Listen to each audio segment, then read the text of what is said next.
And once again, hello to everybody watching, listening, and welcome back to more Mechabellum against Haggard Frog. I'm playing as Heavy Armor Specialist with Sledges and Marksman, one of my favorite starting combinations, and my opponent is playing Giant Specialist with Marksman and, not with Marksman, with Sledges and Fangs.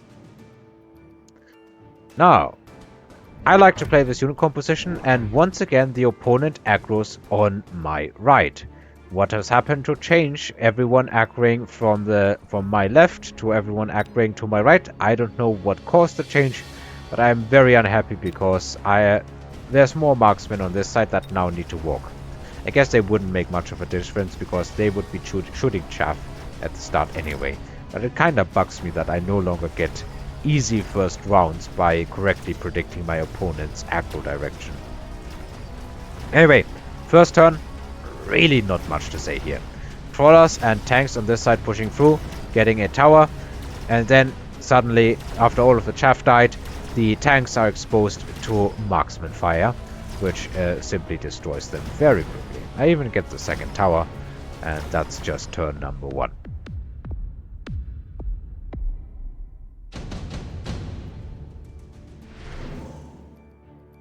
Next round, extended range sledgehammers are coming up, and heavy hackers, elite steel balls, shield device specialist.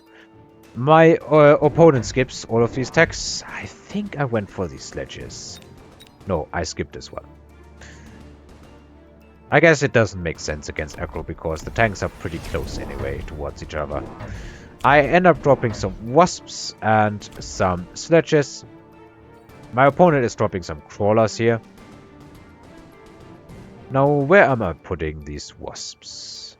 I'm putting them into his flank. Definitely not a bad choice in this turn, I think. He does not have much protection on the sides. Kinda surprised that he goes for this one as well, for this sledgehammer position here, and doesn't try to put more forces on this side trying to push for the tower. He wins the chaff war because he distracted my chaff on this side. However, he does not manage to defend against me sniping his tower, and that means that I now have a tower degradation of 9 seconds to fight his forces, and it's going to be very efficient. These wasps are doing a good amount of damage even to the tanks. The squad is dealing over 20,000 damage this turn alone, and it's still counting up. It's gonna reach 30,000? Nah, it's not reaching 30,000, but 27,040 damage in one turn for a level 1 wasp pack, almost up to level 2. Definitely respectable. Definitely respectable. Now, in the next turn, there's fortresses and overlords being offered. Everything else I'm not a big fan of. I guess the Wraith wouldn't be half decent. I decided to pick the Sabertooths here. I want to play with these units a bit more. And my opponent, what did he go for? I don't actually remember. Did he also go for the Sabertooths? I think he might have also gone for the Sabertooths, but I'm really not sure anymore what he picked. We'll see it in a few moments. Okay, he's going for the Overlord. Now the Wasps are still in the flank. Do I decide to sell them? I usually do, yeah. My opponent has an Overlord here, which is going to help a lot. I already do have marksmen on the field though. I instead decide to go for some crawlers in the side. My opponent is going for some mustangs for chaff clear, I guess. Even though I really don't have a lot of chaff right now. I was pretty lazy with chaff, so I dropped some more. Oh, I already mass recruited, I guess. What did I mass recruit anyway? I'm not sure. Oh yeah, I mass recruited these crawlers. Makes sense. They were just not on my part of the map. The Overlord and like half the enemy army, literally, gets pulled to the side. Crawlers are starting to cover this Sabertooth, although there really isn't that much to do for the Sabertooth here other than shoot down some more chaff. I'm still starting to push through here. However, this side is now naked towards an Overlord, and it will do a decent amount of damage before the crawlers can get the tower. However, there also isn't that much left on the ground for my opponent. Now, we've seen this kind of finish a couple of times. The tanks get destroyed by the saber-tooths and the marksmen, and then the marksmen start locking onto the overlord and destroy it as well. Round 3 and my opponent's health is at like 45%, I wanna say. Supply specialist in round 4, I think that's still worth it. My opponent does pick the improved firepower control system. He puts a missile here and puts it, the firepower control system that is, on the Mustangs. He's also added Fang shields, despite it only being 4 units at this point in time. I'm leveling the marksmen. It does now make sense. They have something to shoot unless my opponent sells it. But an overlord is not a bad unit for aggro, definitely not by any stretch. So I'm really expecting my opponent to keep it anyway. I don't want to go into area spec like that. It's not worth it, because if they do sell it, then you're suddenly sitting on worse marksmen. I end up going for some more Stormcallers. As I've explained earlier, I'm starting to like them a lot more, simply because War Factory is more rare. My opponent now decides to give me a taste of my own medicine and put some phoenixes in my in the rear, to the rear of my tower, I should probably say. What am I doing? I'm putting the Stormcallers on this side, opposite to the Fangs, which I think was actually deliberate this time. I need to get better with positioning. I think that remains one of my worst qualities, or lacking qualities as a gamer. I also put down a missile, which if I had put it here would have done a lot more good. Now the Phoenixes get kinda pulled by these crawlers.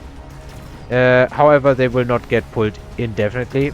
They just move up to the tower, and once the crawlers have advanced far enough away, the Phoenixes take out the tower, and now I am the one who's eating a massive tower debuff.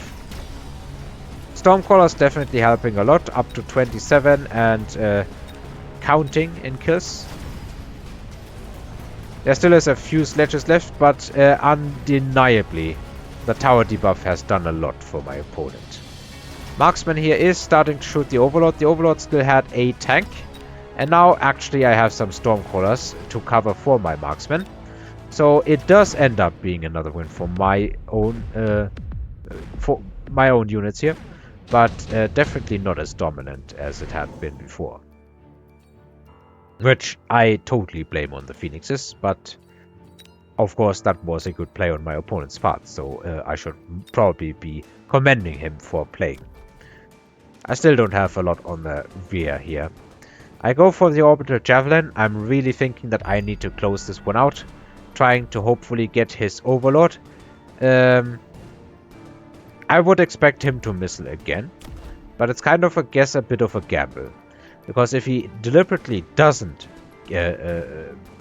put a missile here, the Overlord will not really go forward, but go to the right, which kind of will make it dodge. So if I had to reposition this again, I probably should have put it like here.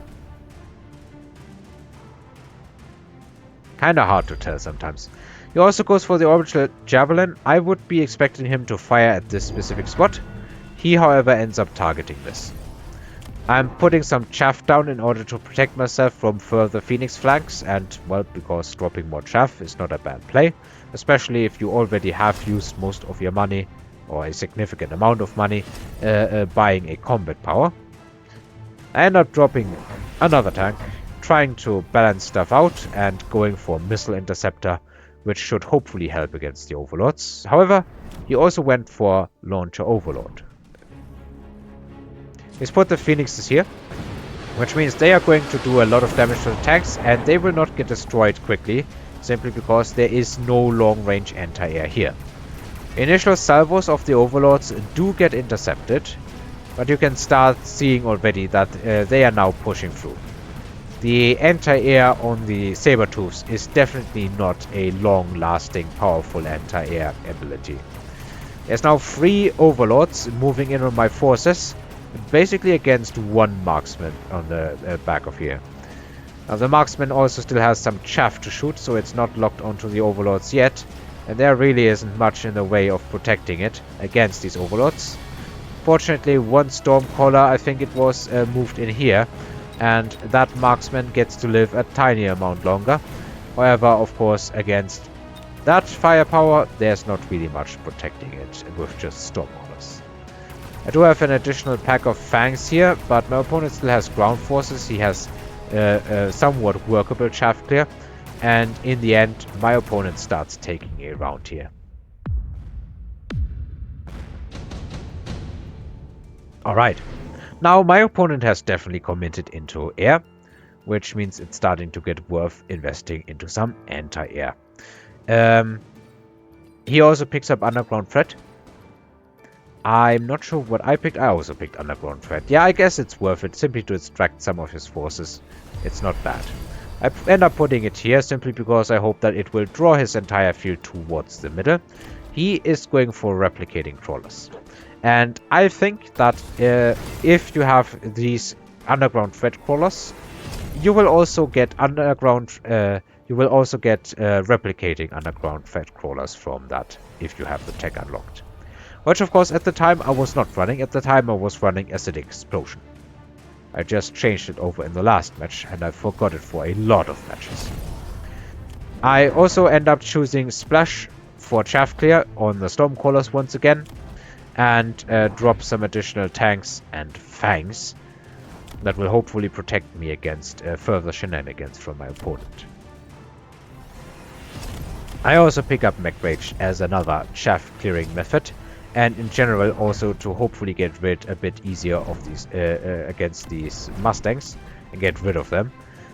Stormcrawlers are not doing enough damage on level 1 to one-shot them, but there are so many missiles it shouldn't matter. At least I hope that.